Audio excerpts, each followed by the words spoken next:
Hello प्यारे बच्चों, कैसे हैं आप। मैं डॉक्टर सुशील आपका क्लास 12 फिजिक्स की इस लाइव क्लास में तहे दिल से स्वागत करता हूं। प्यारे बच्चों, आप जानते हैं आजकल हम कर रहे हैं एनसीईआरटी का चैप्टर नंबर 4, जिसमें कि हम पढ़ रहे हैं आवेश के गतिमान आवेश और चुंबकत्व को, यानी कि आवेश के चलने से जो एक चुंबकत्व का गुण उत्पन्न होता है उसकी स्टडी कर रहे हैं। और आज बहुत अधिक इंपॉर्टेंट टॉपिक करेंगे, जैसा कि मैंने आपको पिछली क्लास में भी कहा था, वह है एम्पियर का परिपथी नियम। तो इससे पहले हम अपनी क्लास को स्टार्ट करें और एम्पियर परिपथी नियम को आपके सामने रखें। आप चैट सेक्शन में बताइए क्या ऑडियो वीडियो क्लियर है। और अभी तक जो बच्चे हमारे साथ जुड़ चुके हैं वह बच्चे हैं वर्षा सिंह, निक्की, देवी, हर्ष, जय हिंद यादव, अमित कुमार, नईम सैफी, निशा Chaudhary, Aman Kumar, knowledge, Mansi ड्यूडी, Raj Singh, Arun Kumar, Kartik, BGMI gaming, यश, विजेंद्र, कृष्णा, मोहित कुमार सैनी। तो काफी सारे बच्चे अब जुड़ चुके हैं। सभी को शुभ संध्या, गुड इवनिंग प्यारे बच्चों। हाँ, अब आपके रिप्लाई आने शुरू हो गए हैं कि सर जो ऑडियो है वो क्लियर है। और यदि ऑडियो है क्लियर तो प्यारे बच्चों फिर स्टार्ट करते हैं हम अपनी क्लास को। हमने कहा हम जो करेंगे आज का टॉपिक वह है हमारा एम्पियर का परिपथी नियम। और एम्पियर का परिपथी नियम मैंने आपको पिछली क्लास में समझाया था। जिस प्रकार से हमने इलेक्ट्रिसिटी में, इलेक्ट्रोस्टैटिक्स में, स्थिर वैद्युतिकी में दो नियम पढ़े थे। एक पढ़ा था कूलाम का नियम और दूसरा पढ़ा था हमने गॉस का नियम। कूलाम का नियम सामान्य परिस्थितियों में बिंदु आवेशों में हम कह सकते थे वैद्युत क्षेत्र ज्ञात करने के लिए हम प्रयोग में लाते थे, बिंदु आवेशों के वैद्युत क्षेत्रों को ज्ञात करने के लिए। लेकिन यदि सतत आवेश वितरण हो तो वहां यदि कूलाम के नियम का उपयोग करते थे तो आप देखते थे वो बड़ी जटिल प्रक्रिया थी। तो वहां हम दूसरे लॉ का हमने पढ़ा था जो कि हमारा गॉस का नियम था। ठीक वही बात आप यहां पर देखेंगे। यहां पर हमने किसी चालक तार में कोई कंडक्टर है, यदि उसमें धारा बह रही है, यानी कि धारावाही चालक तार है, तो उससे कुछ दूरी पर हमने चुंबकीय क्षेत्र को ज्ञात करने के लिए बायो सेवर्ट का नियम पढ़ा था। लेकिन आगे आप देखेंगे कुछ ऐसे जटिल हमारे पास एग्जाम्पल आएंगे, एप्लीकेशंस आएंगी, जिसमें कि यदि बायो सेवर्ट नियम को लगाया जाए तो वो काफी डिफिकल्ट हो जाएगा चुंबकीय क्षेत्र की तीव्रता को कैलकुलेट करना। तो इसलिए हम एक और नियम का उपयोग करते हैं जिसको हम कहते हैं एम्पियर का परिपथी नियम। और एम्पियर का परिपथी नियम हम कह सकते हैं एक शॉर्टकट मेथड है चुंबकीय क्षेत्र ज्ञात करने के लिए विभिन्न परिस्थितियों में। तो आज सबसे पहले एम्पियर के परिपथी नियम का स्टेटमेंट पढ़ेंगे, एम्पियर के परिपथी नियम को समझेंगे, फिर देखेंगे कि यदि किसी एक एग्जांपल लेकर के कि यदि किसी चालक में बहने वाली धारा के कारण चुंबकीय क्षेत्र बायो सेवर्ट नियम से निकालें या और फिर दूसरी बार एम्पियर के परिपथी नियम से निकालें तो कितना अंतर आता है। इन दो चीजों पे ध्यान देंगे। तो स्टार्ट करते हैं अपनी क्लास को एम्पियर का परिपथी नियम। सबसे पहले आते हैं इसके स्टेटमेंट पर। बहुत इंपॉर्टेंट है स्टेटमेंट, एक एक वर्ड आपको समझ में आना चाहिए। तो स्टेटमेंट कहता है किसी बंद परिपथ की सीमा के अनुदिश चुंबकीय क्षेत्र का रेखीय समाकलन उस पृष्ठ द्वारा घिरी हुई या उस परिपथ द्वारा घिरी हुई कुल धारा का म्यू नॉट गुना होता है। तो पहले लिखेंगे फिर एक एक वर्ड को आपके सामने एक्सप्लेन करेंगे। तो स्टेटमेंट लिख रहे हैं, कथन है इसका, कथन यानी स्टेटमेंट, किसी बंद परिपथ की सीमा के अनुदिश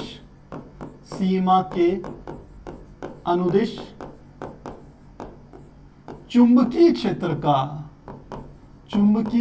का रेखीय समाकलन परिपथ द्वारा, या बंद परिपथ लिख लीजिए या परिपथ लिख लीजिए, परिपथ द्वारा घिरी हुई ऐसी लिख लेते हैं, घिरी हुई कुल धारा का म्यू नॉट। और कुल धारा को हम सपोज आई से रिप्रेजेंट कर रहे हैं। कुल धारा क्या है हमारी? आई। कुल धारा का म्यू नॉट गुना होता है, म्यू नॉट गुना होता है। तो कुछ बच्चों के दिमाग में अभी से घंटी बज गई होगी जिन्होंने पिछली क्लास अटेंड नहीं करी है कि सर म्यू नॉट क्या चीज हुई, ये क्या संकेतांक है, तो म्यू नॉट हमने कहा था ये निर्वात अथवा वायु की क्या थी, चुंबकशीलता थी। पहले तो ये स्पष्ट होना चाहिए। अब एक एक वर्ड लेकर के हम इसको स्पष्ट करेंगे। सबसे पहले आता है किसी बंद परिपथ की सीमा के अनुदिश। तो एक बंद परिपथ ले लेते हैं, और सबसे अच्छा बंद परिपथ आप जानते हैं एक वृत्त होता है। तो एक इस प्रकार से हमने एक वृत्त ले लिया, ऐसे एक वृत्त ले लिया। तो किसी बंद परिपथ की सीमा के अनुदिश चुंबकीय क्षेत्र का रेखीय समाकलन। चुंबकीय क्षेत्र कैसे बनेगा, इसमें चुंबकीय क्षेत्र आप जानते हैं तभी बनेगा यदि कहीं पर कोई चालक तार बह रहा हो, चालक तार हो और उसमें धारा बह रही हो। तो इसको और डिटेल में समझने के लिए पहले पूरा स्टेटमेंट पढ़ते हैं, फिर एक एक करके समझेंगे। तो चुंबकीय क्षेत्र का रेखीय समाकलन परिपथ द्वारा घिरी हुई कुल धारा का I का म्यू नॉट गुना होता है। तो ये परिपथ ने जिस धारा को घेरा हुआ है उस तार से बहने वाली धारा का मान क्या है, I। तो हमने कहा कैसे दिखाएंगे, मैंने कहा यहां से एक तार गया और इसमें कितनी धारा बह रही थी, I, और ये हमने कहा इस परिपथ का केंद्र था, यहां से ये ऊपर निकल गया। यानी कि ये एक सीधे तार ऐसे जा रहा था, जैसे मेरा पेन है ऐसे सीधे तार जा रहा था, और इसके चारों तरफ हमने क्या बना लिया, एक सर्कल बना लिया, एक वृत्त बना लिया। तो इस तार में बहने वाली जो धारा है वो है I, और इसके चारों तरफ हमने जो वृत्त का निर्माण किया वही हमारा क्या है, बंद परिपथ। तो इतनी बात समझ में आ गई। अब इसको स्टार्टिंग से चलते हैं। किसी बंद पथ की सीमा के अनुदिश चुंबकीय क्षेत्र का। अब यदि धारा ऊपर की ओर बह रही है तो राइट हैंड थंब लॉ क्या कहता है कि यदि हमारा अंगूठा बहने वाली धारा की दिशा को प्रदर्शित करे तो ये घूमी हुई फिंगर जो होती है ये चुंबकीय क्षेत्र की दिशा को प्रदर्शित करती है।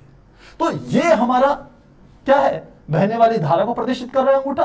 तो चुंबकीय क्षेत्र यानी कि इस पृष्ठ की बात करूं तो यहां से चुंबकीय क्षेत्र अंदर जाएगा और इस वाले बिंदु से बाहर आएगा। आप ऐसा समझ सकते हैं।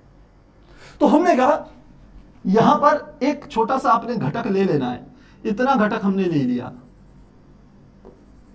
और इस घटक की लंबाई मैंने क्या ले ली, मान लेते हैं dl, सूक्ष्म लंबाई dl ले ली। इस जो वृत्त है उसकी परिधि पर एक छोटी सी लंबाई ले ली dl। अब जो चुंबकीय क्षेत्र की दिशा होगी किधर की ओर होगी, अभी मैंने आपको बताया यहां से इस दिशा में चुंबकीय क्षेत्र होगा, यानी कि इस बिंदु पर चुंबकीय क्षेत्र की दिशा इस बिंदु को स्पर्श करती हुई एक रेखा से प्रदर्शित होगी। तो चुंबकीय क्षेत्र को आप जानते हैं B से रिप्रेजेंट करते हैं, तो मैंने कहा चुंबकीय क्षेत्र क्या है, B, और ये एक सदिश राशि है।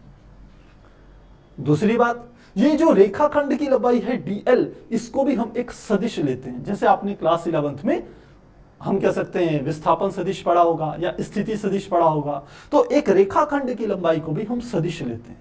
तो ये dl भी क्या है, एक हम कह सकते हैं सदिश है, और इसकी दिशा भी क्या होगी, इसी दिशा में होगी, क्योंकि ये सीधी एक लंबाई है, ऐसे एक सीधी लंबाई है, तो इसकी दिशा भी क्या है, यहां पर ही है, ये dl की दिशा हो। आप चाहें तो इसको थोड़ा सा हम हटा सकते हैं, इस निशान को मैंने थोड़ा सा हटा दिया। क्यों हटा दिया, क्योंकि मैं ये बताना चाह रहा हूं कि ये यहां से लेके यहां तक की जो लंबाई है, ये लंबाई यही क्या है, dl। इतनी बात समझ में आ गई। अब फिर से स्टेटमेंट में आइए, किसी बंद पथ परिपथ की सीमा के अनुदिश, तो बंद परिपथ क्या हो गया, वृत्त, इसकी सीमा क्या होगी, यही जो परिधि है वही उसकी सीमा होगी, के अनुदिश चुंबकीय क्षेत्र का रेखीय समाकलन। अब चुंबकीय क्षेत्र क्या हुआ, चुंबकीय क्षेत्र को रिप्रेजेंट करते हैं B से, ये एक सदिश राशि है। और जब इसका कहते हैं रेखीय समाकलन, तो जो समाकलन होगा वो लंबाई के अनुदिश होगा, लंबाई के पदों में होगा, और लंबाई का छोटा सा घटक हमने क्या लिया है, dl। तो रेखीय समाकलन का अर्थ क्या हो गया, dl, और ये भी कैसी राशि है, हम कह सकते हैं सदिश राशि का समाकलन। आगे क्या कहता है, चुंबकीय क्षेत्र का रेखीय समाकलन परिपथ द्वारा घिरी हुई कुल धारा, इस परिपथ के भीतर से जो धारा बह रही है उसका कुल मान कितना है, I है। तो परिपथ धारा द्वारा घिरी हुई कुल धारा I का म्यू नॉट गुना होता है, यानी कि ये हो गया म्यू नॉट इंटू I, और यह दोनों आपस में एक दूसरे के बराबर होंगे। अब इस समाकलन के निशान को यह बताने के लिए कि ये एक बंद परिपथ है या एक बंद पथ है, हम क्या करते हैं, यहां पर एक ऐसा सर्कल बना देते हैं, और यही हमारा क्या होता है, एम्पियर के परिपथी नियम का सूत्र होता है, या कह सकते हैं फॉर्मूला होता है। तो स्टेटमेंट बहुत आसान है, किसी बंद परिपथ की सीमा के अनुदिश चुंबकीय क्षेत्र का रेखीय समाकलन उस पृष्ठ द्वारा घिरी हुई कुल धारा I का कितने गुना होता है? म्यू नॉट गुना होता है। यह है एम्पियर का परिपथी नियम। तो अब प्यारे बच्चों, हम एम्पियर के परिपथी नियम से हम कह सकते हैं, इसके हम दो काम कर सकते हैं। एक तो इसे प्रूफ कर सकते हैं, सेकंड हम एक अनंत लंबाई के धारावाही चालक को लेकर के उसके द्वारा चुंबकीय क्षेत्र की तीव्रता ज्ञात कर सकते हैं कुछ दूरी r पर। लेकिन जब हम ये करेंगे तो मैंने आपको स्टार्टिंग में एक बात कही थी, मैंने कहा था कि हम वह काम, जो काम हम एम्पियर के परिपथी नियम से कर रहे हैं, उसे बायो-सेवर्ट नियम से भी कर सकते हैं। लेकिन बायो-सेवर्ट नियम का जो हम कह सकते हैं तरीका है, वो एक लंबा प्रोसेस है, एक बड़ा प्रोसेस है, और उसका ही एक शॉर्टकट मेथड हम कहें तो वो एम्पियर का परिपथी नियम है। तो इस बात को प्रूफ करने के लिए कि बायो-सेवर्ट नियम से निकालेंगे तो बहुत लंबा होगा, और एम्पियर के परिपथी नियम से निकालेंगे तो एक छोटा बनेगा। इस बात को प्रूफ करने के लिए सबसे पहले मैं बायो-सेवर्ट नियम से एक सीमित लंबाई के सीधे चालक तार से कुछ दूरी पर चुंबकीय क्षेत्र को ज्ञात कर। तो आप लीजिए पहले इसका एक स्क्रीनशॉट, फिर हम क्या करेंगे, उस जो डेरिवेशन है उसको बायो-सेवर्ट नियम से करेंगे, फिर क्या करेंगे, एम्पियर के परिपथी नियम से करेंगे। क्लास आज हो सकता है थोड़ी सी लंबी हो जाए, तो स्क्रीनशॉट लेना चाहेंगे? स्क्रीनशॉट लेंगे प्यारे बच्चों। 1 2 3 4।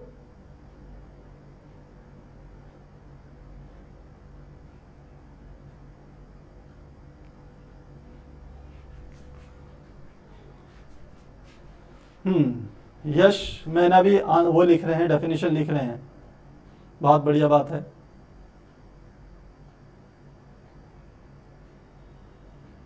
हाँ देखिए, कार्तिक कह रहे हैं कि सर इंटीग्रेशन की जगह समेशन भी तो लिख सकते हो। बिल्कुल सही बात है।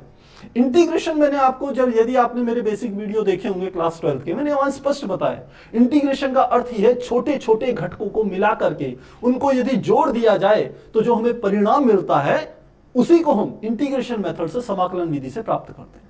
लेकिन ये समाकलन का मेथड की सबसे खास बात क्या है, ये एक छोटा मेथड है, एक शॉर्टकट मेथड है, तो इसको करने में हम कह सकते हैं हमें ज्यादा आसानी समझ में आती है, बशर्ते आपको इसके फॉर्मूले पता। तो बिल्कुल सही बात है कार्तिक। हाँ, बीजीएमआई गेमिंग कह रहे हैं सर डेरिवेशन दोनों तरीकों से कराएंगे। दोनों से कराएंगे तभी तो आपको पता चलेगा। एनसीईआरटी में आपको ये जो मैं डेरिवेशन अब करवा रहा हूं, ये वाला डेरिवेशन, इस डेरिवेशन को बायो-सेवर्ट नियम से नहीं बताया गया है। इस नियम को सीधे हम कह सकते हैं एम्पियर के परिपथी नियम से बताया गया।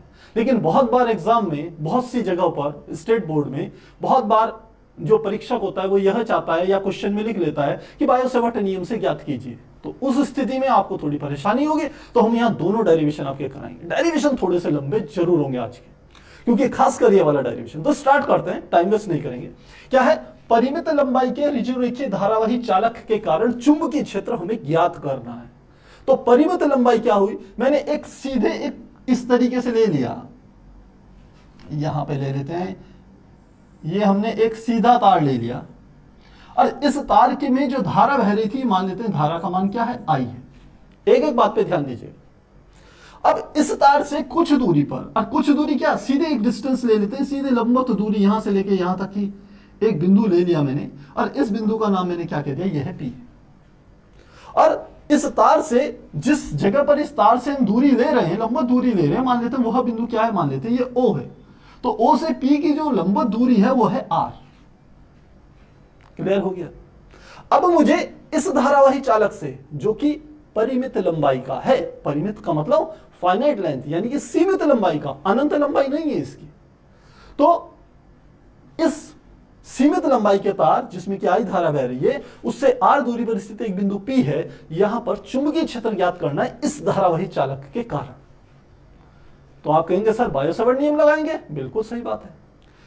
लेकिन हम जब इस डेरिवेशन को करेंगे तो एक बात अपने दिमाग में रखिएगा कि बाद में हम इसी डेरिवेशन को परिवर्तित करेंगे एक अनंत लंबाई के धारावाही चालक के चुंबकीय क्षेत्र में। और यह काम केवल तभी हो सकता है यदि हम इस तार की लंबाई को इग्नोर करते हुए हम क्या करें, इस तार की लंबाई को P बिंदु से कोणों के पदों में व्यक्त करें। कोण मतलब एंगल्स में हम क्या करें, रिप्रेजेंट करें, प्रदर्शित करें। तो मेरी यदि ये बात समझ में आएगी तभी इस डेरिवेशन का मोटिव आपको समझ में आएगा, इस डेरिवेशन का उद्देश्य समझ में आएगा। वरना आप एक सीक्वेंस में चीजें करते जाएंगे लेकिन आपको यह पता नहीं चलेगा आखिर हम कर क्यों रहे हैं। तो मेरे कहने का अर्थ यह है कि हमारा उद्देश्य यह है इस चालक के कारण P बिंदु पर चुंबकीय क्षेत्र का सूत्र ज्ञात करना है, लेकिन उसको हम P से यदि दोनों छोरों को मिलाएं, एक छोर मतलब किनारे, इनको मिलाएं, P से इसको मिलाएं और P से इसको मिलाएं, तो जो कोण आए उस कोण के पदों में करना है। यह बात ध्यान रखनी है। तो सबसे पहले मैं यही काम कर देता हूं। मैंने कहा सबसे पहले P से मैंने इसको मिला लिया, यहां पर मिलाया, और ये वाला जो कोण बनता है, बल्कि यहां पर कोण नहीं बनाएंगे, कोण ये वाला बना लेते हैं। ये जो कोण है ये मान लेते हैं φ1 है। और इसी प्रकार दूसरे छोर को भी मैंने किससे मिला दिया, P से मिला दिया, और यह वाला जो कोण बनता है इस कोण को मैंने कहा ये क्या है, φ2 है। तो ये तो चीजें आसान है। तो मुझे लंबाई ना लेकर के कोणों के पदों में अपने सूत्र को व्यक्त करना है। रीजन क्या है, यदि इस तार की लंबाई कम कर दूंगा, मैं यहां से लेके यहां तक कर दूंगा तो ये कोण घट जाएंगे कोणों के मान, और तार की लंबाई को बढ़ा दूंगा तो इन φ1 φ2 कोणों के मान बढ़ जाएंगे, क्योंकि ये कोण ऐसे चल रहे हैं। यहां पर 0 है, यहां से ऊपर जाएंगे तो कोण का मान बढ़ेगा, ऐसे करके बढ़ेगा, और ऐसी विपरीत दिशा में नीचे की ओर यहां पर 0 है, यहां से नीचे नीचे जाएंगे तो इस φ1 कोण का मान ऐसे से बढ़ता जाएगा। ये ध्यान रखना है आप। तो अब मैं इसमें अपना जो बायो-सैवर्ट नियम का स्टेटमेंट है उसको लागू कर रहा हूं। आप जानते हैं पूरे चालक तार न लेकर के हम इसका एक छोटा सा घटक लेंगे। तो घटक को रिप्रेजेंट करने के लिए थोड़ा सा मैं कलर चेंज कर रहा हूं। हमने क्या करा, सबसे पहले एक यहां पर इतना एक घटक ले लिया, इतना घटक ले लिया। इस घटक की लंबाई मैंने कहा कितनी है, dl है। यहां से लेके यहां तक की लंबाई कितनी है, dl है। अब हमने इस वाले पॉइंट से इस P बिंदु को मिला दिया,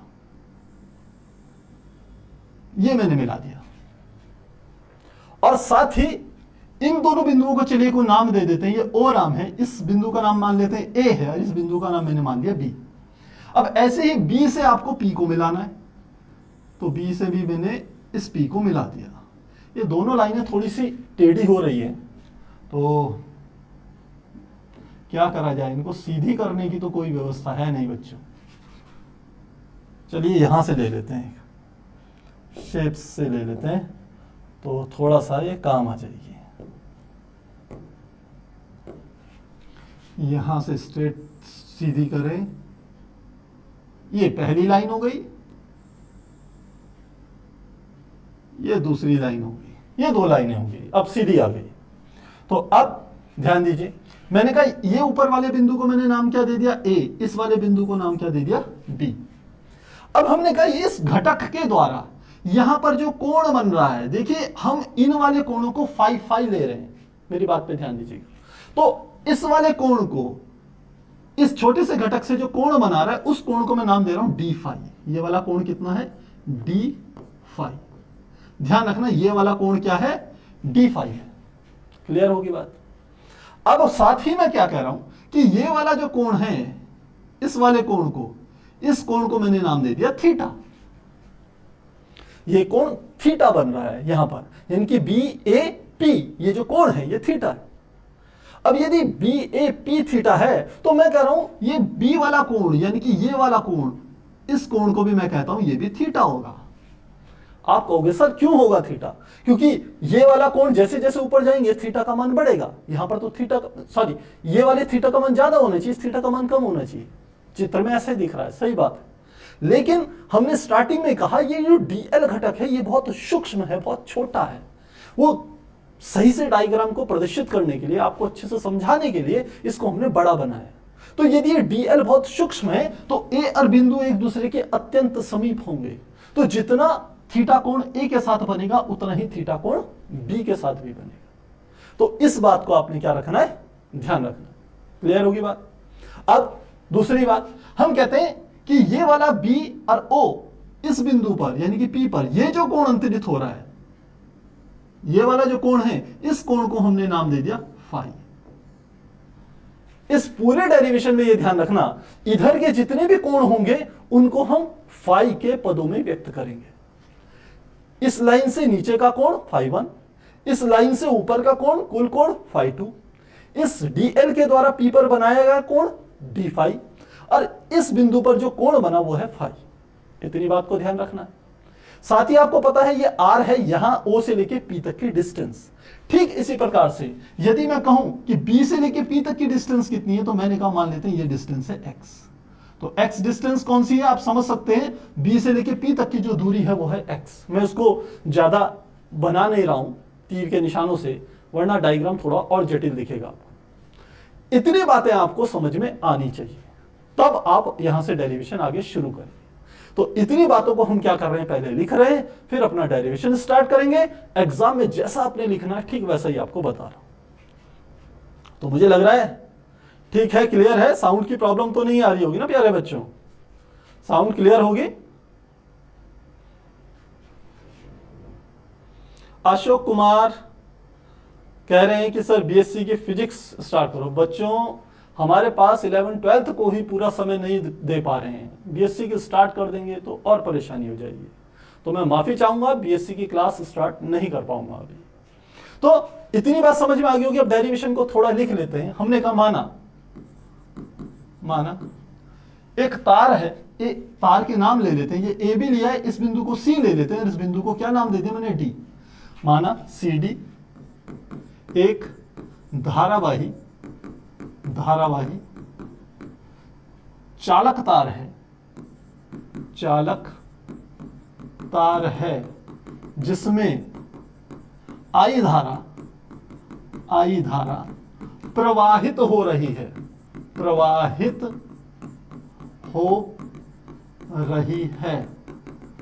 इससे आर दूरी पर स्थित किसी बिंदु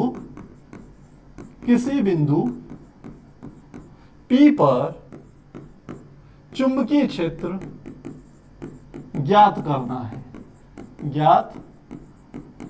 है।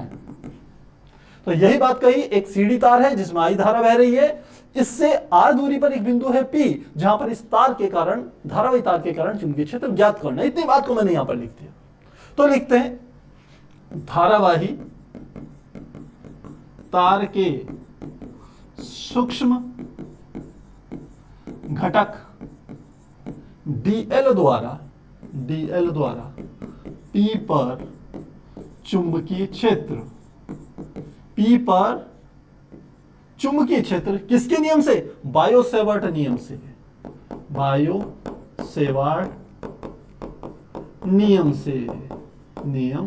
से। तो क्या होगा, हमने कहा डीबी, क्योंकि घटक क्या है, ये सूक्ष्म है, तो यहां चुंबकीय क्षेत्र भी सूक्ष्म ही उत्पन्न होगा।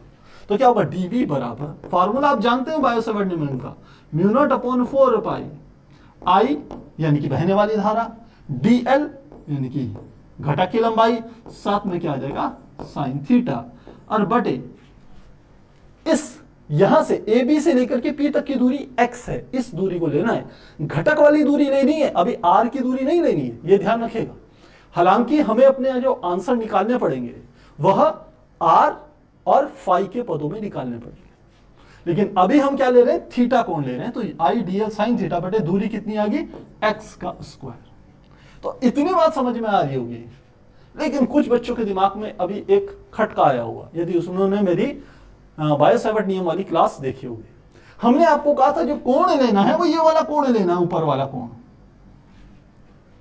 जिस दिशा में धारा बह रही है, और हमने कोण ले लिया थीटा ये वाला।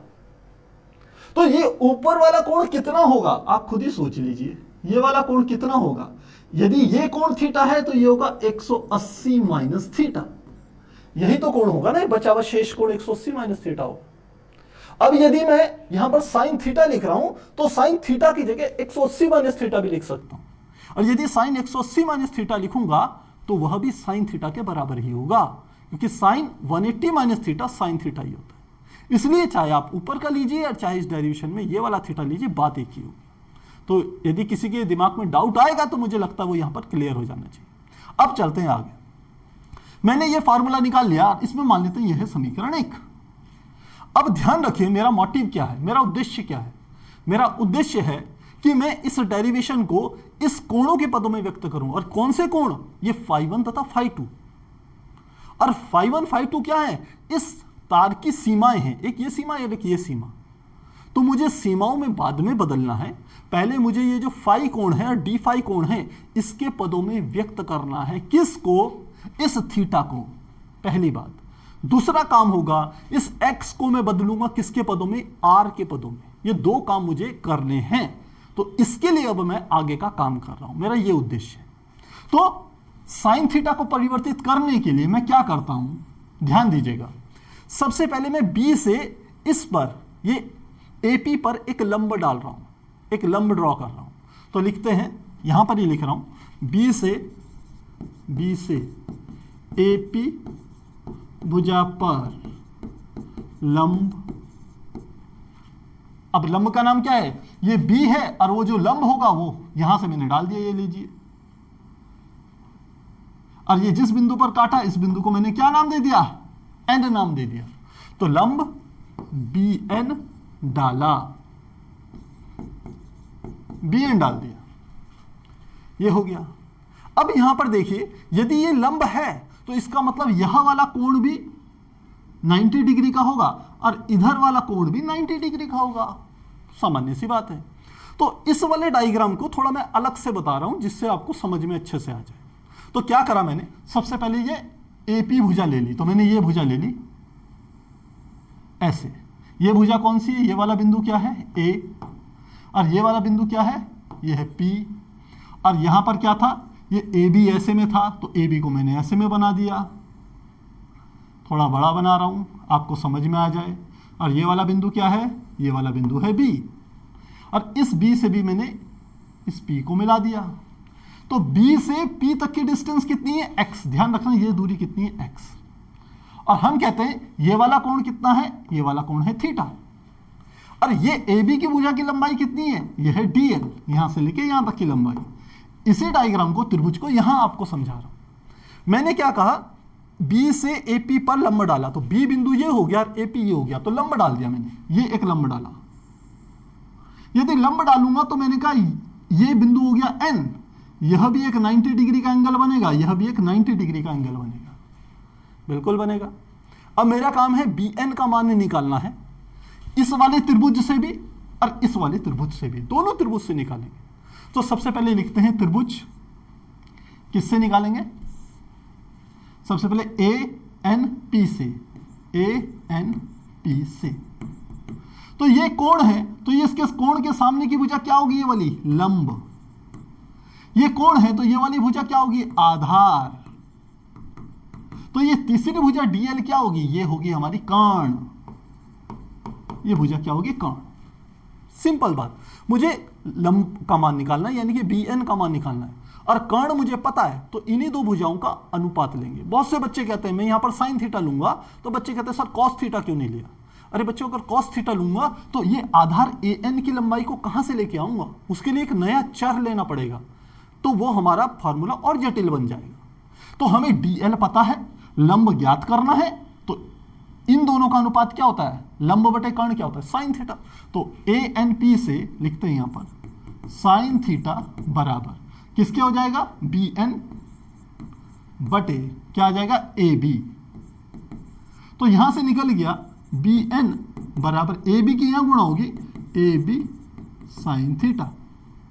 अब AB का मान कितना है? A से लेके B तक की लंबाई कितनी है? DL। तो इसको मैं क्या लिख लूंगा?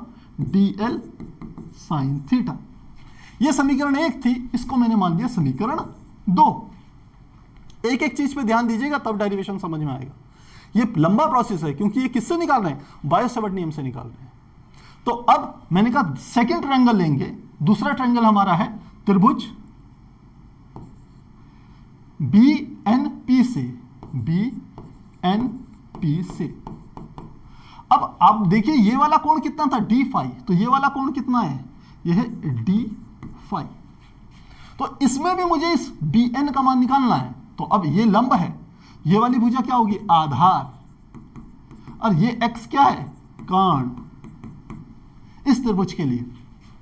तो फिर से मुझे कर्ण का मान पता है x, तो मुझे आधार वाला नहीं लेना, मुझे कौन सा लेना है, लंब और कर्ण वाला रेशियो लेना है, फिर साइन थीटा बनेगा, क्योंकि मुझे लंब bn का मान निकालना है। तो लिखेंगे साइन थीटा, अब यहां साइन थीटा की जगह कितना है, d phi, sine d phi बराबर लंब कितना हो गया bn बटे कर्ण कितना हो गया, इसको हम लिख लेंगे x, क्योंकि ये कर्ण की लंबाई क्या है x, तो यहां से निकल गया bn बराबर x sign d phi.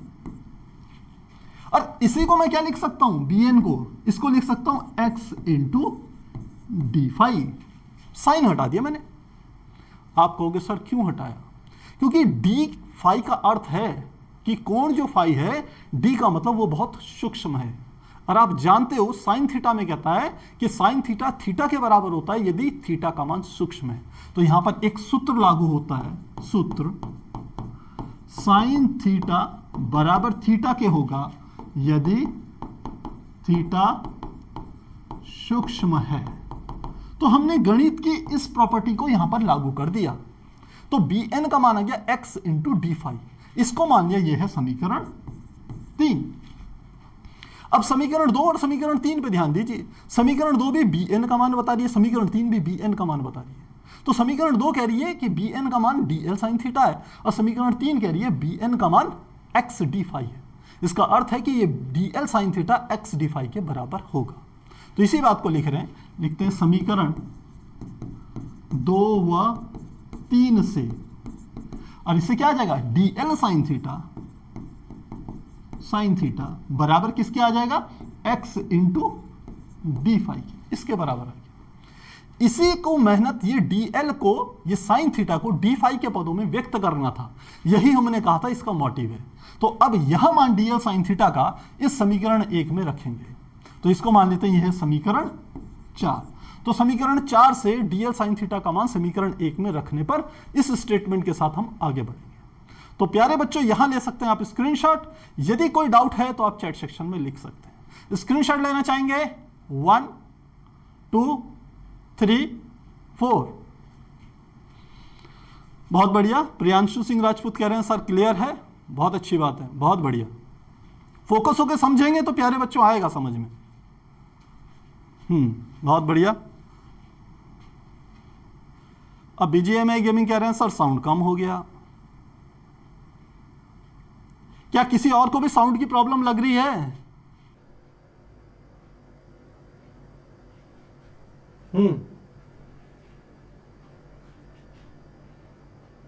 Clear है, क्लियर है। बच्चों क्या साउंड की प्रॉब्लम है, बताइए फटाफट।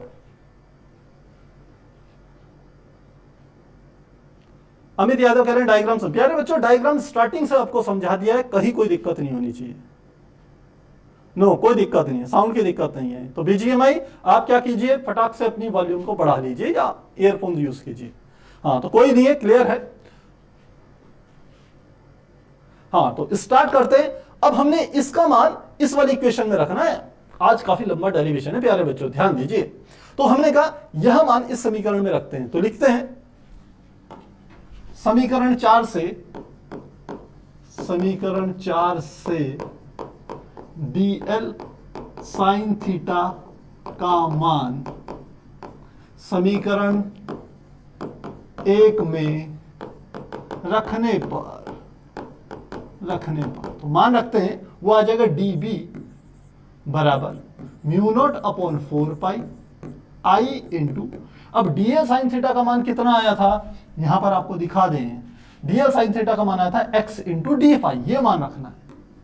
तो ये आ गया x इंटू डी फाई और बटे नीचे क्या था x स्क्वायर। अब x इस वाले x से स्क्वायर कट जाएगा, केवल एक रह जाएगा, तो हमारे पास आ गया dB is equal to mu not upon 4 pi I into d phi बटे क्या आ जाएगा x। ये मान लेते हैं समीकरण है 5। अब देखिए हमने एक काम कर दिया, थीटा को फाई के रूप में परिवर्तित कर दिया। ये हमारा क्या है फाई, थीटा को फाई के रूप में परिवर्तित कर दिया। लेकिन मैंने आपको स्टार्टिंग में कहा था x को भी r के रूप में रिप्रेजेंट करना है। कौन सा x, ये x थी, b से लेकर के p तक की डिस्टेंस थी x, इसको r के रूप में रिप्रेजेंट करना है। तो कैसे करेंगे? आप देखिए यहां पर एक ट्रायंगल बन रहा है BOP, यानी कि यहां पर O पर कितने डिग्री का कोण है? 90 डिग्री का कोण है। तो त्रिभुज BOP से अब इसमें क्या क्या चीजें पता है, फिर से ध्यान दीजिए। यहां आधार पता है आपको r है, कर्ण पता है आपको x है, लेकिन लंब का मान नहीं पता। तो क्या करेंगे हम? इस लंब वाले रेशियो को नहीं लेंगे, हम कौन सा लेंगे? r तथा x। r का मान ज्ञात करना है और x हमें पता है, यानी कि आधार भी पता है और कर्ण भी पता है। आधार और कर्ण का रेशियो कौन सा होता है? cos थीटा, और यहां थीटा की जगह क्या है? फाई। तो लिखेंगे cos फाई बराबर होगा r बटे x के त्रिभुज BOP से। तो इतनी बात को लिखेंगे, त्रिभुज BOP से cos थीटा बराबर, हमने कहा ये हमारे पास आएगा r, यानी कि जो आधार था, बटे कर्ण जो कि x था। तो मुझे इस x को r में परिवर्तित करना है, तो यहां पर क्या कर दूंगा? x को इधर ले जाइए, cos थीटा को नीचे, तो x इधर आके हो गया x, और cos थीटा इसके नीचे चली जाएगा, ये हो गया cos थीटा। यानी कि x और cos थीटा ने अपनी जगह इंटरचेंज कर ली। x यहां हर से अंश में गुणा होगी और cos थीटा को दूसरी तरफ ले जाएंगे तो हर में जाएगा। तो x बराबर r बटे cos थीटा समीकरण 5 में रखेंगे। तो लिखते हैं समीकरण 5 में x का मान रखने पर तो रखे मान देखिए क्या आएगा समीकरण 5 में, यह गया dB बराबर mu not upon 4 pi I into d phi, ये हो गया I इंटू, यहां पे मैंने लिख लिया डी फाई बटे x का मान कितना आ गया? r बटे cos थीटा। तो r तो नीचे आ जाएगा और cos थीटा कहां चलेगा? ऊपर चले जाएगा। तो यहां पर मैं r को ऐसे लिख लेता हूं और cos थीटा को मैंने यहां पर लिख लिया। तो आपको समझ में आ जाएगा ये किसका मान रखा है? x का मान रखा है, r नीचे आ गया, हर का हर अंश में cos थीटा में चलेगी। तो ये हमारे पास फाइनल रिजल्ट आ गया। ये तो छोटे से घटक के कारण है, dl घटक के कारण। तो मैं कहता हूं संपूर्ण तार के कारण चुंबकीय क्षेत्र। तो लिखते हैं, अतः संपूर्ण धारावाही चालक तार के कारण चुंबकीय क्षेत्र। तो क्या करेंगे? इंटीग्रेशन यूज करेंगे। तो यहां पर आ गया dB, यहां पर भी समाकलन यूज करना है, क्या आ गया? Mu not upon 4 pi I into cos. अब सॉरी यहां पर देखिए एक हमने गलती कर ली। गलती क्या कर ली आपको बता देता हूं मैं। ये कोण क्या था? फाई था, और हमने गलती से थीटा लिख लिया, तो वो फाई है। ये वाला थीटा नहीं लेना, ये वाला लेना। फाई लेंगे तभी ये आधार होगा और ये कर्ण होगा। तो वहां पर क्या रखना है हमने? यहां पर क्या लिखना है? यहां पर लिखना है फाई। ये हमारा कोण क्या है? फाई है। ये कोण क्या है? फाई है। इस बात को ध्यान रखना, ये कोण हमारा क्या है? फाई है। बस ये ध्यान रखना। तो यहां पर क्या आ जाएगा? Cos phi into d phi, इतना आ गया। और साथ में नीचे की ओर हमारा क्या आ गया? साथ में आ गया आर। अब ध्यान दीजिए मेन बात, हमारा ये डी के साथ फाई क्या है? कोण। यानी कि हम संपूर्ण चालक तार की, ये संपूर्ण धारावाही चालक तार के कारण चुंबकीय क्षेत्र लगा रहे हैं, तो हमें यहां सीमाएं लिखनी पड़ेगी। अब सीमा किस पद में लिखेंगे? क्योंकि डी के बाद यहां पर फाई है, इसलिए सीमाएं भी फाई के पदों में आएगी। और यही तो हम चाह रहे थे ना। हमने स्टार्टिंग में कहा था चालक तार की लंबाई को लंबाई के पदों में न व्यक्त करके पी से कोण के पदों में व्यक्त करना चाह रहे हैं। तो ध्यान दीजिए, ये पी से एक सिरे का जो कोण बन रहा है वो है फाई 1, और इसी पी से इस दूसरे सिरे डी का जो कोण बन रहा है वो है फाई 2। लेकिन यहां पर एक बात है, जब आप यहां पी से, ये मान लेते पी पॉइंट है, इससे जब मैं इधर की ओर चल रहा हूं तो मेरी ये चलने की दिशा ये वाली है, और जब ऊपर की ओर डी बिंदु के लिए ऐसे चल रहा हूं तो मेरे चलने की दिशा क्या है? ये वाली है। दोनों ही स्थितियों में मैं पी से ही चल रहा हूं, तो एक बार नीचे चल रहा हूं, एक बार ऊपर चल रहा हूं। तो यदि मैं क्लॉकवाइज डायरेक्शन को, घड़ी के चलने की दिशा को धनात्मक ले लूं और घड़ी के चलने की विपरीत दिशा को ऋणात्मक ले लूं, तब हम फाई ओ के मान चिन्ह के साथ लेंगे। तो मैं कह रहा हूं ये घड़ी के चलने की विपरीत दिशा है, तो यहां पर क्या लेंगे, निशान माइनस का। और जो घड़ी के चलने की दिशा है, ऐसे घड़ी चलती है तो इस कोण को, घड़ी के चलने की दिशा में, इसलिए इस कोण को क्या लीजिए, धनात्मक। अब ये ऊपर वाला कोण कितना है, ये है φ2, और ये नीचे वाला कोण कितना है, ये वाला, यहां देख रहे हैं ये क्या है, φ1। तो समाकलन की सीमा -φ1 से φ2 तक होंगी। ध्यान रखिए मूल बिंदु बीच वाला है, यहीं से आप कोण नाप रहे हैं, यहां से इस दिशा में चलेंगे और यहीं से आप इस दिशा में चलेंगे, तो ये बिंदु हमारा क्या है, स्टार्टिंग पॉइंट है। तो सीमाएं आएंगी -φ1 से φ2 तक। माइनस के निशान का कारण बता दिया, P से एक बार ऊपर जा रहे हैं एक बार नीचे, तो क्लॉकवाइज डायरेक्शन को लीजिए धनात्मक, एंटी क्लॉकवाइज घड़ी के चलने की विपरीत दिशा को लीजिए ऋणात्मक। तो ये सीमाएं हो जाएंगी। तो लिखें क्या आ जाएगी सीमा, -φ1 से कहां तक, φ2 तक, जो कि धनात्मक होगा। अब हमने कई बार बताया d के साथ जो पद होता है फाई, केवल वही चर होता है, वेरिएबल होता है, बाकी सब चीजें कांस्टेंट होंगी, तो उसे इंटीग्रेशन से बाहर ले आएंगे। तो क्या आ जाएगा, इसका समाकलन हो जाएगा b, ये आ जाएगा μ0/4π, साथ में आ जाएगा I/r, और यहां हो गया समाकलन -φ1 से φ2 तक है, और साथ में आ गया cos φ इंटू डी फाई। अब यहां सूत्र इस्तेमाल करेंगे, समाकलन का सूत्र होता है समाकलन cos theta into D theta बराबर होता है साइन थीटा के, ये समाकलन का सूत्र होता है। इस सूत्र को यहां लगाएंगे तो इस cos फाई का साइन फाई आ जाएगा, तो क्या आ जाएगा, b = μ0/4π I/r, और यहां पर आ जाएगा cos फाई की जगह आ जाएगा साइन फाई, और साथ में समाकलन की सीमा आएगी -φ1 से φ2 तक। अब सीमाओं का अर्थ क्या होता है, ध्यान से समझिए। ये चर क्या था, फाई, इस फाई की जगह पहले अपर सीमा लिखिए, उच्च सीमा φ2, फिर माइनस का निशान लगाइए, फिर इस फाई की जगह निम्न सीमा लिखिए जो कि है -φ1। कई बार ऐसा किया है, तो यहां पे करते हैं, तो क्या आ जाएगा, b = μ0/4π I/r, ब्रैकेट के अंदर क्या आ जाएगा, साइन फाई की जगह पहले लिखना है φ2, फिर माइनस का निशान लगाना है, फिर क्या लिखना है, साइन, अब फाई की जगह क्या लिखना है, -φ1। ये आ गया, काफी आसान है। अब यहां पर देखिए साइन के अंदर -φ1 है, तो यहां पर फिर से हम एक सूत्र इस्तेमाल करेंगे। तो हम लिखते हैं, चूंकि साइन माइनस थीटा यदि हो तो वो बराबर होता है माइनस साइन थीटा के। यदि कहीं पर साइन क्या हो, माइनस साइन के साथ थीटा का मान क्या हो, माइनस में हो, तो वह क्या हो जाता है, माइनस साइन थीटा होता है। तो इस सूत्र का हम यहां पे इस्तेमाल करेंगे और इस माइनस के निशान को बाहर ले आएंगे। तो क्या आ जाएगा, b = b, यहां पे लिख लेते हैं, ये सूत्र है, ये सूत्र है, ऐसे करके। तो b =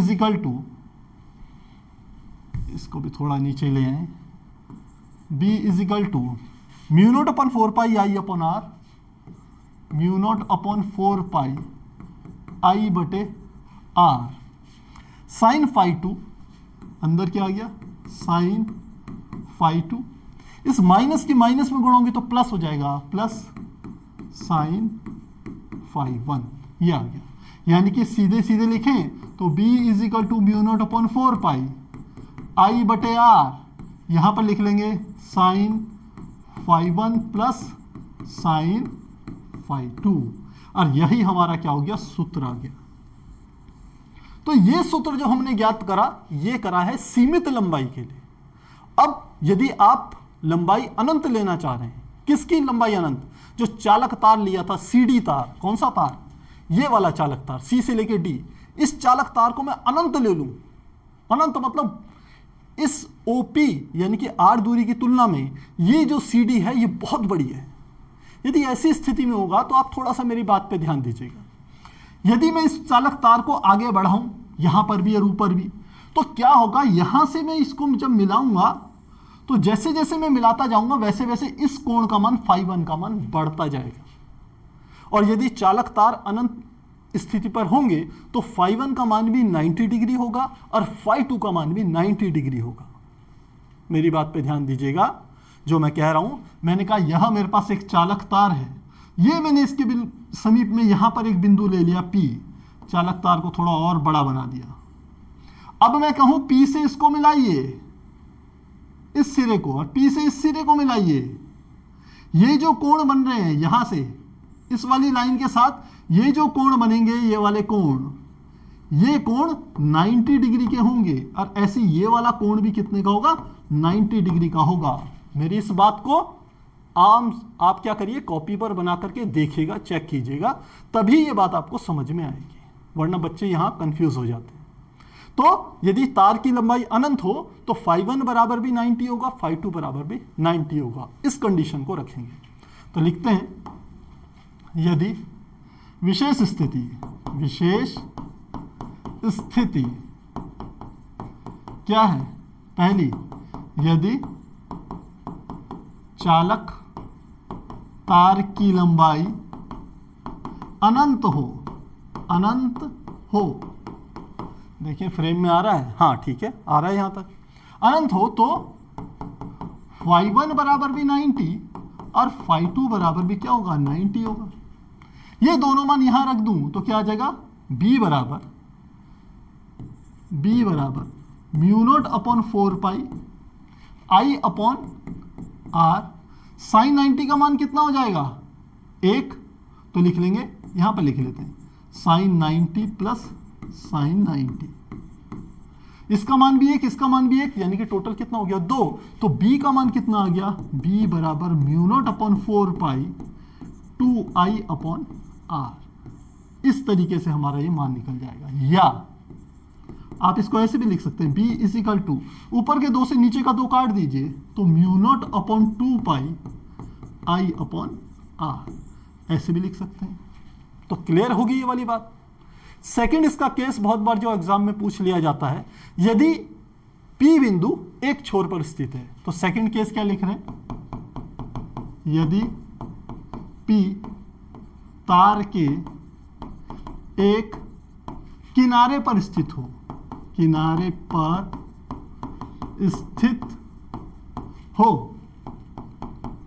अब इस बात को भी समझ लीजिए, ये P बिंदु यहां नहीं है, ये P बिंदु को मैंने यहां रख दिया, ये P बिंदु यहां नहीं है, ये P बिंदु मान लेते हैं, ये जो मैंने चालक तार लिया इसके यहां पर रख लिया मैंने P बिंदु, तो एक छोर से रख दिया, तो यहां से हमने इसको ऐसे मिला दिया।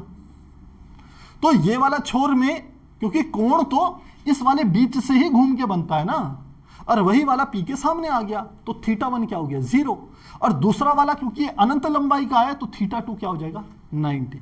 ऐसी स्थिति डायग्राम बना के देखिएगा, अच्छे से समझ में आएगा। तो इस बात को लिख रहे हैं, हमने कहा इस स्थिति में θ1 बराबर हो गया 0 और θ2 बराबर हो गया 90। अब ये मान यदि इस समीकरण में रखें तो क्या होगा, φ1 का मान, इसको φ1 लिखेंगे, अच्छे से बनाना पड़ेगा। तो रखें, तो हमने कहा φ1 बराबर हो गया 0 और φ2 बराबर क्या हो गया, 90। ये रखे मान, तो φ1 का मान 0, तो साइन 0 0 हो जाएगा, φ2 का मान 90 यानी कि 1 हो जाएगा, तब b बराबर क्या आ जाएगा, तो b बराबर हो जाएगा μ0 अपॉन 4 पाई, और अब केवल 1 है इसका मान, तो ये आएगा i अपॉन r। तो इस प्रकार से हमने दो इस विशेष स्थितियों के लिए भी क्या कर लिया, किसी अनंत लंबाई के या सीमित लंबाई के धारावाही चालक के कारण चुंबकीय क्षेत्र की तीव्रता को कैलकुलेट कर दिया। तो प्यारे बच्चों, क्या ये समझ में आ गया है, ये बताइए। टाइम देखिए लगभग पौना घंटे से ज्यादा हो गया है, 50 मिनट हो गया है पढ़ाते पढ़ाते हमारे को। तो बताइए क्या ये क्लियर है? बहुत बढ़िया, हिमांशु फौजदार आंसर लिख रहे हैं फटाफट इसका, बहुत बढ़िया बात है। क्लियर है, कार्तिक कह रहे हैं क्लियर है।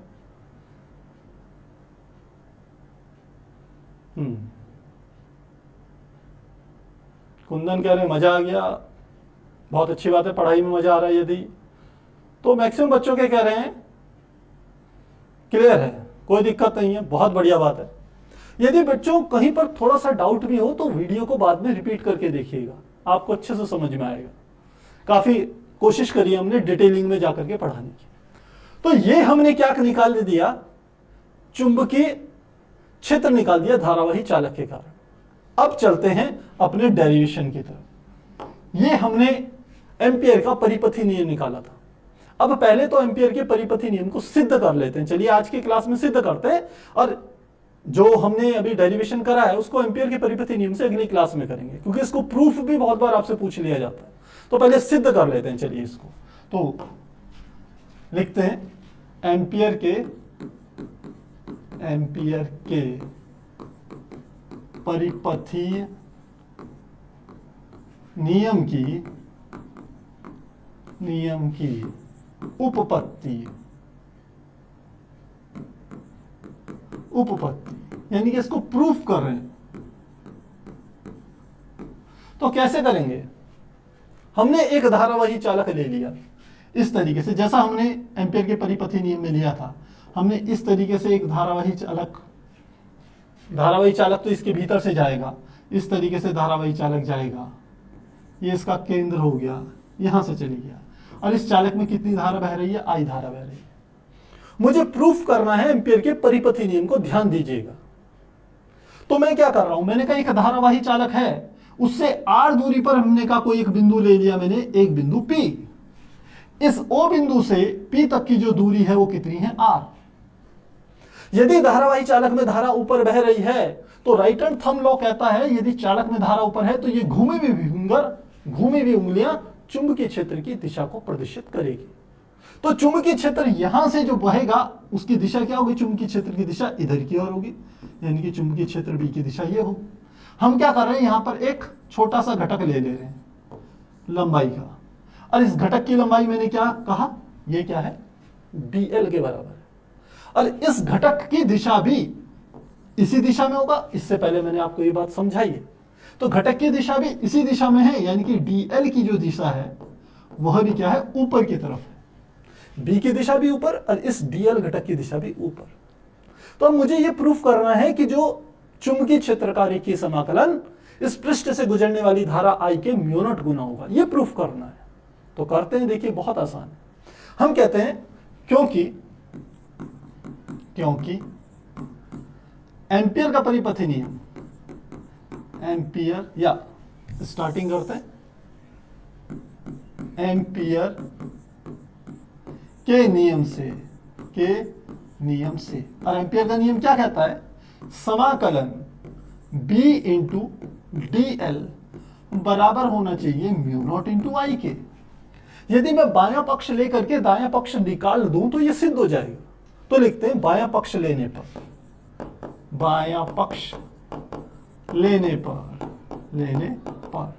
तो बायां पक्ष ले लिया, समाकलन B इंटू dl ये मैं ले रहा हूं। अब ये देखिए ये दोनों सदिश हैं, इनके बीच में डॉट प्रोडक्ट है, यानी कि इसको मैं लिख सकता हूं close integration B into dl into cos theta. आपने कई बार पढ़ा है, यदि डॉट प्रोडक्ट होता है तो इसका मतलब cos थीटा आता है, यदि क्रॉस प्रोडक्ट होता है दो सदिशों के गुणन में तो वहां पर sin थीटा आता है। तो यहां पर डॉट है दोनों के बीच में, इसलिए क्या है? cos थीटा है। अब यहां देखिए जिस दिशा में B है उसी दिशा में dl है, तो लिखते हैं चूंकि थीटा का मान क्या है? 0 है, तो ये यहां पर रख लेते हैं मान। तो ये क्या आ जाएगा? समाकलन B इंटू dl किसके बराबर आ जाएगा? समाकलन B into dl into cos theta का मान 0। और लिखते हैं चूंकि कॉस 0 की वैल्यू कितनी होती है? 1, तो हम इसको लिख सकते हैं, यहां पर लिख लेते हैं समाकलन B इंटू dl, ये बायां पक्ष है, और दायां पक्ष क्या आ जाएगा? बराबर समाकलन B into dl, cos theta का मान 1 रख देंगे तो क्या आ जाएगा? B इंटू dl, ये आ गया। अब D के पीछे क्या है? L है, इसका मतलब चर क्या है? केवल लंबाई है, यानी कि ये B क्या है? कांस्टेंट है, तो B क्या आ जाएगा? बाहर आ जाएगा। तो इसको लिख लेंगे बराबर B समाकलन क्या आ जाएगा? dl। अब ध्यान दीजिए dl क्या है? ये इतने से घटक की लंबाई थी, तो इस पूरे वृत्त की लंबाई कितनी होगी? वृत्त की परिधि के बराबर। तो लिखते हैं यहां पर क्योंकि समाकलन dl बराबर क्या होगा? 2 पाई r के, 2 पाई r यानी कि वृत्त की परिधि इसके बराबर है। तो ये मान इस समीकरण में रख देंगे। तो मान रखते हैं, क्या आ जाएगा? समाकलन B इंटू डी एल बराबर B का मान B आ गया और समाकलन dl का मान कितना आ गया 2 पाई आर इसके बराबर आ गया। अब यहां पर एक चीज और समझिए, एक सीधे धारावाही चालक तार है, उससे r दूरी पर कोई एक बिंदु है P, वहां पर चुंबकीय क्षेत्र ज्ञात करना है। तो बायो-सेवर्ट नियम से मैंने अभी कैलकुलेट किया है इस बात को कि बायो-सेवर्ट नियम से मैंने अभी कैलकुलेट किया है कि यदि चालक तार की लंबाई अनंत हो तो चुंबकीय क्षेत्र का मान B बराबर mu not upon 2 pi into I upon r के बराबर होता है। तो ये हमारे पास सूत्र है। तो इस सूत्र के द्वारा हम क्या करेंगे, B का मान रखेंगे। तो लिखते हैं,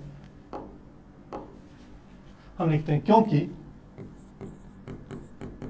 क्योंकि B बराबर है mu not upon 2 pi I upon R. कहां से आया, बायो-सेवर्ट नियम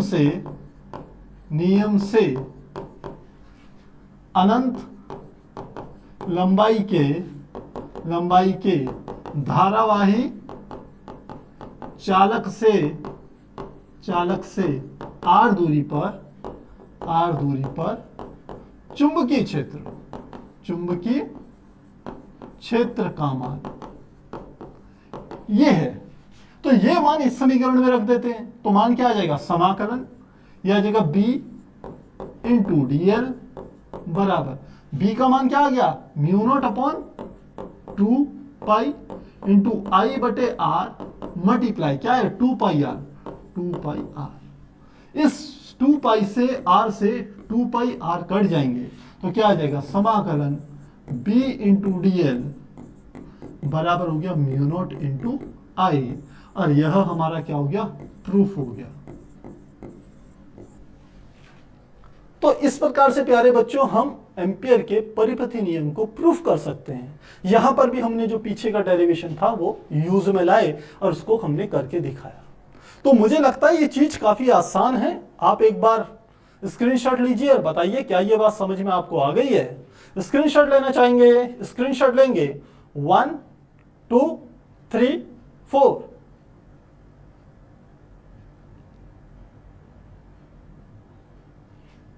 कार्तिक कह रहे हैं क्लियर है, बीजीएमआई गेमिंग कह रहे हैं सर दूसरा डेरिवेशन भी करा दो। अरे बच्चों वो कराएंगे, वो आज कराएं, कल कराएं, परसों कराएं, वो सेकंड बात है। लेकिन फिलहाल ये बताइए क्या ये समझ में आ गया।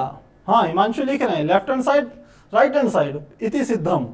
बिल्कुल, हम भी जब 9th 10th में पढ़ते थे तो रेखा गणित के सवाल जब करते थे, उसमें प्रमेय जब करते थे तो उसमें बिल्कुल ऐसे ही करते थे, LHS = RHS इति सिद्धम। बिल्कुल वही बात है। क्लियर है, बहुत बढ़िया बात है भाई। मैक्सिमम बच्चे कह रहे हैं क्लियर है, बहुत अच्छा, ठीक है, बहुत बढ़िया, क्लियर है। तो अब हो गया प्यारे बच्चों, लगभग 1 घंटा हो गया है।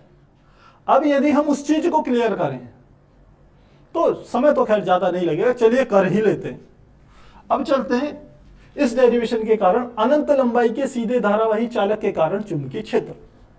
तो करते हैं इस डेरिवेशन को। हमने कहा एम्पियर परिपथी नियम से करेंगे, तो फिर सीधे एक धारावाही चालक ले लिया। इससे कुछ दूरी पर, इसमें कितनी धारा बह रही थी, हमने कहा I धारा बह रही थी। इससे कुछ दूरी पर एक बिंदु मैंने ले लिया P।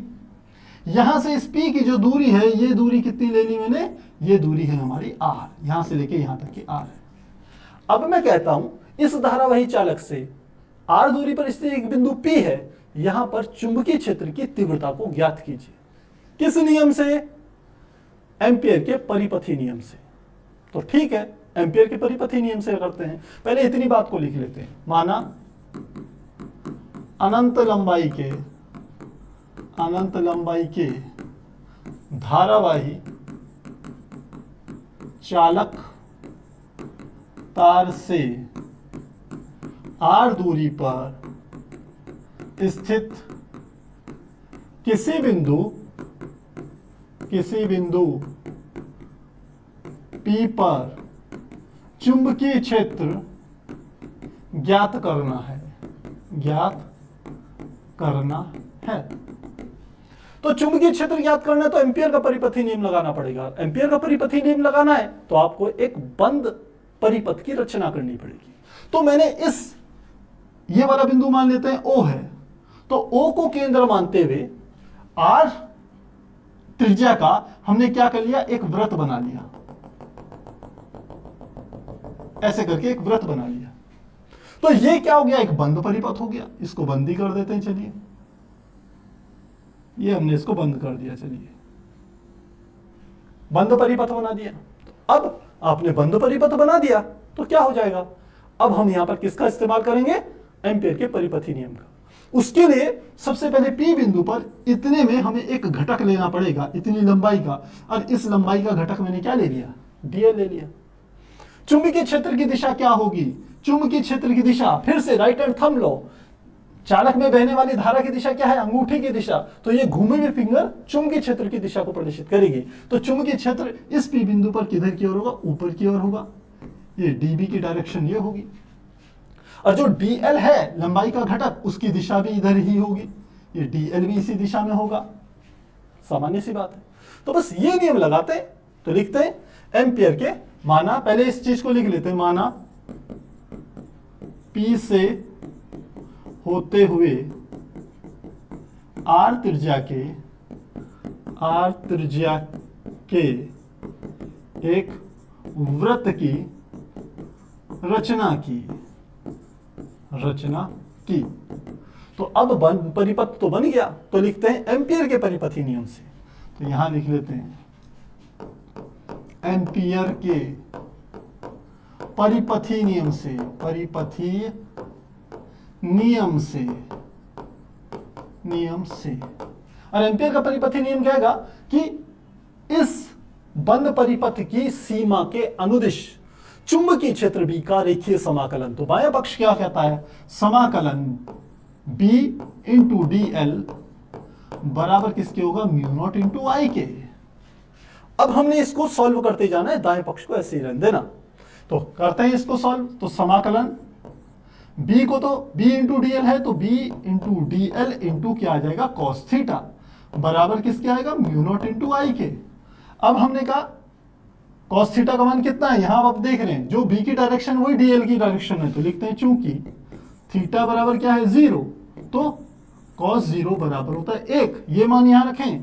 तो समाकलन B into dl into cos 0 बराबर μ0 इंटू I। cos 0 का मान 1, तो समाकलन B इंटू dl बराबर μ0 इंटू I। अब B के पीछे क्या है, ये dl, L क्या बता रहा है, D के बाद L है, तो ये L चर है, बाकी सब चीजें अचर है। तो इसका मतलब इसको लिख सकता हूं, B आ गया बाहर, समाकलन dl बराबर μ0 इंटू I। अब आप जानते हैं dl क्या होता है, 2 पाई r के बराबर होता है। तो लिखेंगे, चूंकि यहां पे लिखते हैं, इधर की ओर लिख लेते हैं, चलिए अब 1 2। तो अब यहां पर लिखते हैं इस चीज को, चूंकि समाकलन dl क्या होगा, इस वृत्त की परिधि की हम कहेंगे लंबाई के बराबर होगा। अभी हमने बात करी, तो लिखते हैं चूंकि समाकलन dl बराबर होगा 2 पाई r के। तो ये मान इस समीकरण में रखते हैं, तो क्या आ जाएगा, ये समीकरण 1 रख लेते हैं, मान लेते हैं। समीकरण 1 में मान रखने पर, समीकरण 1 में समाकलन dl का मान रखने पर, तो मान रखे क्या आ जाएगा, b इंटू समाकलन dl, b इंटू समाकलन dl का मान कितना आ गया, 2 पाई r इंटू 2 पाई r बराबर दायां पक्ष कितना है, μ0 इंटू I। तो क्या आ जाएगा, μ0 इंटू I। तो मुझे तो B का मान निकालना है चुंबकीय क्षेत्र, कहां पर, P पर। तो B बराबर μ0 इंटू I बटे 2 पाई r। और इसको थोड़ा सा सीक्वेंस में लिखूं, तो B बराबर μ0 अपॉन 2 पाई और साथ में क्या, I अपॉन r। या इसको ऐसे भी लिख सकते हैं, ये तो सूत्र बन ही गया। या लिख सकते हैं B बराबर μ0 अपॉन 2 पाई की जगह मैंने क्या लिख लिया, 4 पाई, 2 से गुणा कर दी नीचे, तो 2 से ऊपर भी गुणा करनी पड़ेगी, तो ये आएगा 2I अपॉन r। और ये क्या निकल गया, चुंबकीय क्षेत्र की तीव्रता। अब देखिए, यही वाला डेरिवेशन जब बायो-सैवर्ट नियम से करा था, तो इस रिजल्ट को लाने के लिए, या इस रिजल्ट को लाने के लिए कितनी मेहनत करनी पड़ी थी। ये देखिए, B is equal to μ0 upon 4 pi 2I upon r, या B is equal to μ0 upon 2 pi I upon r। इस रिजल्ट को लाने के लिए कितनी लंबा डेरिवेशन था, जबकि उसी को एम्पियर के परिपथी नियम से करा तो आप देख सकते हैं कितने छोटे से उसमें ये हमारा सॉल्यूशन निकल के आ गया। तो ये दोनों में क्या है, डिफरेंस है। आज की क्लास प्यारे बच्चों 1 घंटे 10 मिनट की लगभग हो गई है, पर मुझे उम्मीद है कि आपको अच्छे से समझ में आ गया होगा। जो बच्चे अभी तक बने हुए हैं क्लास में, इसका मतलब वो वास्तव में पढ़ाई करना चाह रहे हैं, आप सभी बधाई के पात्र हैं। मेहनत कीजिए, अगर मेहनत करेंगे तो उस मेहनत का फल केवल और केवल आपको मिलेगा, ये ध्यान रखिए। और आप सफल होंगे तो आपके परिवार के सपने पूरे होंगे, आपके माँ बाप के सपने पूरे होंगे। तो प्यारे बच्चों, केवल मेहनत करनी है, केवल पढ़ाई में, और किसी चीज में मेहनत मत कीजिए, पढ़ाई में मेहनत कीजिए। देखिए आपके सपने भी पूरे होंगे, आप भी सफल होंगे, और आपके माँ बापों के सपने भी पूरे हो जाएंगे। तो इसका लीजिए स्क्रीनशॉट लेना चाहेंगे। 1 2 3 4।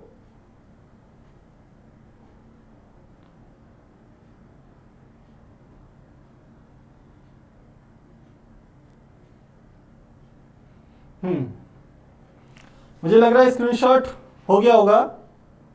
हाँ, कुछ बच्चे कहते हैं सर स्टार्टिंग से लीजिए, स्टार्टिंग से स्क्रीनशॉट दे देते हैं। चलिए पहले पेज से जिनके छूट गए होंगे, पहले पेज से स्टार्ट कीजिए। 1 1 2 3 4। नेक्स्ट इधर से ही कर देते हैं।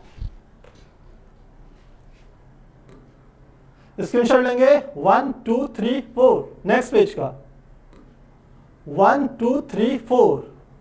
नेक्स्ट पेज का 1 2 3 4। ये प्रूफ हो गया। और लास्ट का डेरिवेशन 1 2 3 4। तो प्यारे बच्चों, स्क्रीनशॉट मुझे उम्मीद है आपने अच्छे से ले लिए होंगे, कहीं पर कोई डाउट नहीं होंगे। फिर भी यदि कहीं पर आपके डाउट हो तो आप चैट सेक्शन में या कमेंट सेक्शन में बाद में लिख सकते हैं। मैक्सिमम बच्चों के कह रहे हैं कि सर कोई दिक्कत नहीं है, मैक्सिमम के क्लियर है। कार्तिक जहांगीर कह रहे हैं सर मोटिवेट अच्छा करते हैं। प्यारे बच्चों देखिए, मोटिवेशन की बात नहीं है, एक एक बात को जो मैं कह रहा हूं वो सत्य है। आप मेहनत करेंगे तो केवल उसका फल आपको मिलेगा, और आप सफल होंगे, आपके सपने सफल होंगे, तो आपके माँ बाप के सपने भी सफल होंगे। क्योंकि माँ बापों ने अपना जीवन तो मैरिज से पहले जी लिया, जब तक उनकी शादी नहीं हुई थी। शादी के बाद उनके पूरे सपने अपने बच्चों से जुड़ जाते हैं। ये एक सत्य बात है। आप लोग भी जब थोड़े थोड़े बड़े होंगे तो आपको ये सब चीजें समझ में आ जाएंगी। तो फिर मिलते हैं नेक्स्ट क्लास में, तब तक के लिए गुड बाय, गुड नाइट।